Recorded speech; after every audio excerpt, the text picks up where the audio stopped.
Last Friday, News 19 brought you information on one of the remains of the 14 Revolutionary War soldiers being identified. His name was Private John Pumphrey. Well, tonight, News 19's Megan Doxius takes us inside the process that led to him being identified.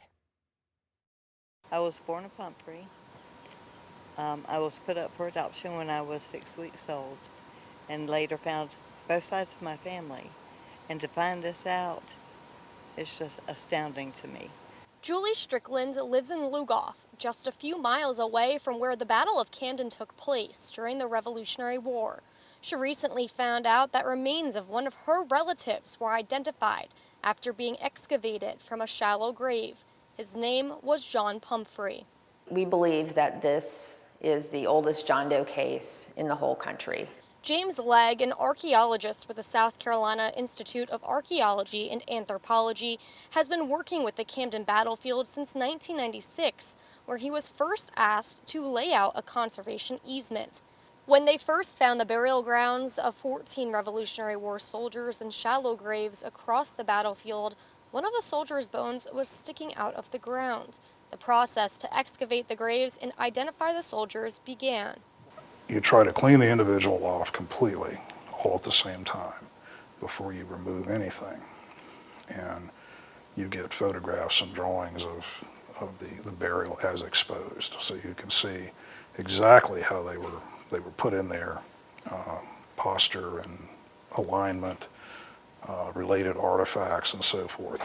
Richland County coroners removed each bone separately in soil, cleaned them, then they laid them out in the anatomically correct order. From there, DNA was brought to a lab in California.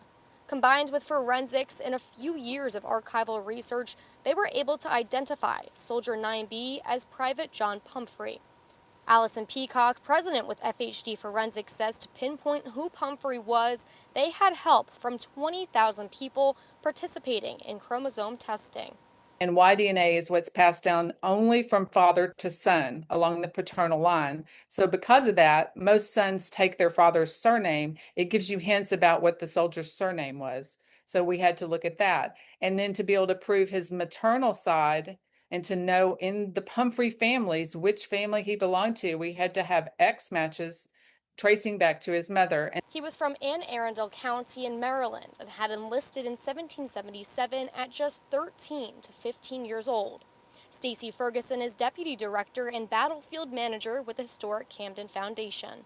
We assumed that they were from Maryland because where they were found and buried was exactly where the Maryland line was standing and fighting. He was a part of the 7th Maryland Regiment, where a historical register confirmed his name. And given his location on the line, we now know what he faced. Lived through some of the harsh winter conditions at Valley Forge. He was at big battles up north, such as Monmouth Courthouse. And he re-enlisted. So he was doing this job for 2 years. And shortly before the Maryland line came south and fought in what would be the Battle of Camden, he had re-enlisted. So he had been through the toughest parts of the war as a boy and decided to stick with it. Researchers believe that Pumphrey was just 16 to 18 years old when he died at the Battle of Camden, along with 300 others. There were no visible wounds to his remains, so researchers believe he was likely killed by a bayonet. Back in Lugoff, Strickland participated in DNA testing with FHD Forensics, where she learned she was related to Private Pumphrey. I was born in Pumphrey. I was put up for adoption when I was 6 weeks old and later found both sides of my family. And to find this out, it's just astounding to me. Researchers believe Pumphrey lost both of his parents before he was a teenager. Strickland says after being adopted as a baby and later finding her birth family, she saw a part of her own story in his. I started out without a name. He wound up without a name, and now we both know our name. Reporting in Kershaw County, Megan Doxius, News 19, WLTX. Wow, Megan, thank you so much. And Private Humphrey's remains are now buried at the old Presbyterian burying ground at the Quaker Cemetery right next to 11 other Continental soldiers. And of course, we'll have this story shared over on WLTX.com as well. Stay with us, though. More